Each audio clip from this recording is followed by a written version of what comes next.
What's up, guys? This is Carter Thomas of Bluecloud Solutions, and today I want to talk to you a little bit about ideas versus execution.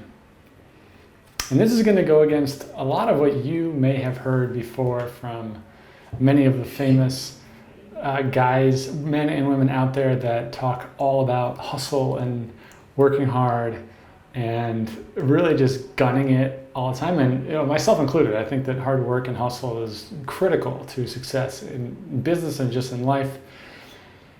But over the last, I would say, 5 to 10 years, I've been in business, and also as I've been paying attention to the kind of sociological macro forces, I've noticed that most people really emphasize how important execution is. Everyone says, everyone's got an idea.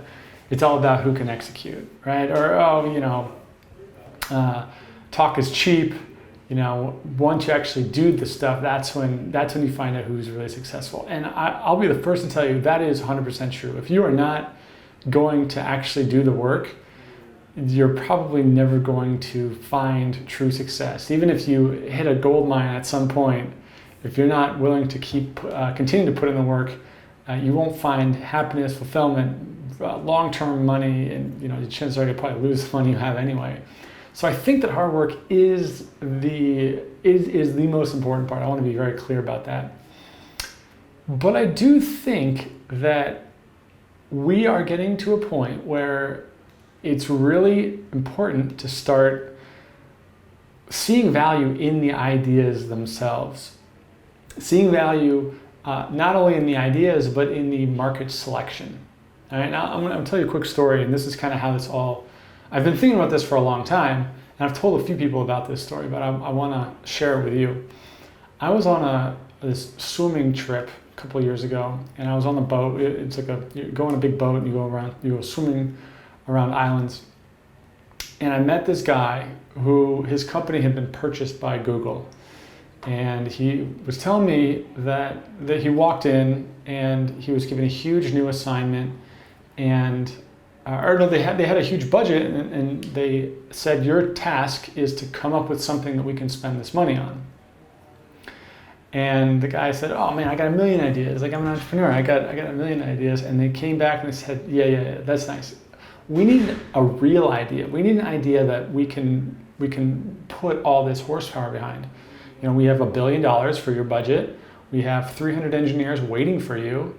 We have unlimited resources. We have unlimited reach, distribution, everything. We just don't have ideas that are good enough yet. And all of a sudden, he said that it went from having a million ideas and being able to say, well, if you can execute on these and any of them could become a business, to realizing that, well, actually, it's easy to come up with potential ideas, and it's easy to come up with ideas that may work on a very small scale, but it's hard to come up with ideas that'll work on a bigger scale or in more competitive markets. And he said that was the huge shift. He said that is the biggest difference of when you build a business in an emerging market versus when you build a business in a saturated, competitive market that you want to grow.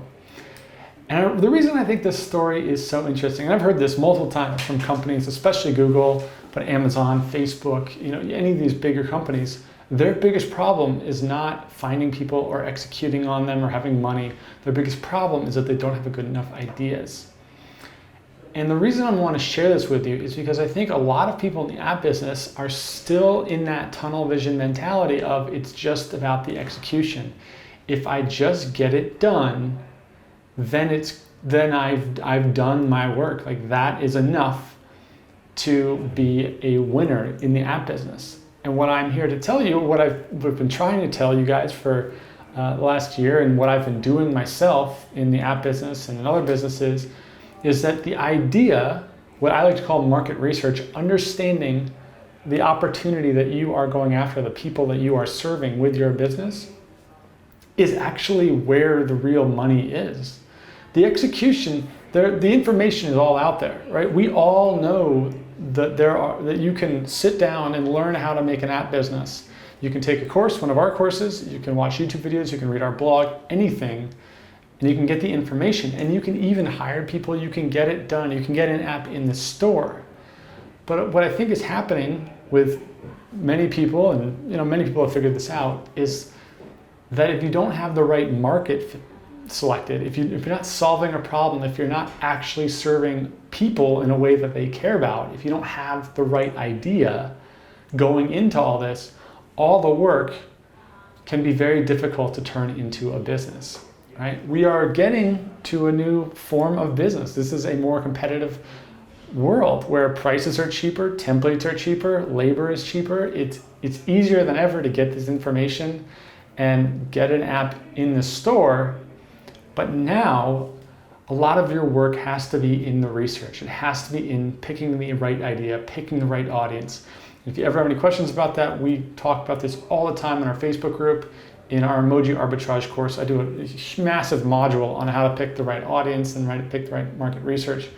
But this is something I really want to start talking more about, because I see so many of you putting out amazing apps, putting in all this energy and all this great effort, and you have terrific products that may very well have worked in less competitive markets, but you're missing the critical element, which is the human element. Who are these people? Do they even want what you're building, right? Can you prove it? And everything that comes after that. And that is what really starts to separate people who are winning from people that are just kind of sputtering along and trying things, but they're not really catching. If you look at any of the success stories, any of the people in our community that are having success, they spend a lot of time thinking about the people that they're building the apps for, the problems that they're solving. And that is becoming the thing. The execution is becoming not necessarily secondary, but it's no longer the dominant thing, right? Understand, do I have a good idea? Am I serving the right audience? That is becoming just as important, if not more important than ever, in the app business. So for anyone out there, if you're getting in the app business, or maybe you're in the app business, or you've just released an app and you're looking around and you're saying, why am I not seeing the results? I'm trying Facebook ads, I'm trying ASO, I'm trying all these things, but they don't seem to be working for me, but they're working for other people. What's the problem? The problem is that you have not clearly identified your market and clearly identified the problem that you are solving for your market. And if you have not clearly identified that, if you do not know these people, if you are not in Facebook groups with them, talking to them, asking them how you can help them, and actually going and helping them, if you do not have that relationship, that's why your app is not doing the way you want. It's not because of the bid you put in Facebook ads, or the image is blue or purple. It's because you haven't done the research. You don't understand who these people are yet. And that's an easy problem to solve. Just go hang out with these people, go join their stuff online, follow their blogs, follow their newsletters, build relationships, and you will start to see results happen. But it has to be about the people. It has to be about the idea, about the market, about the problem you're solving, not just about the app, what template you picked, what Facebook budget you used, what formula you're putting together. That's all part of it. That gets you in the game. Now you gotta really focus on the people when you wanna build a business. So I hope this was helpful. If you have any questions or comments, feel free to leave them below. Make sure you hit the like button or the thumbs up button. Leave a review if you're on the iTunes podcast. And let me know what you think. I will talk to you guys soon. All right, see you later. Bye.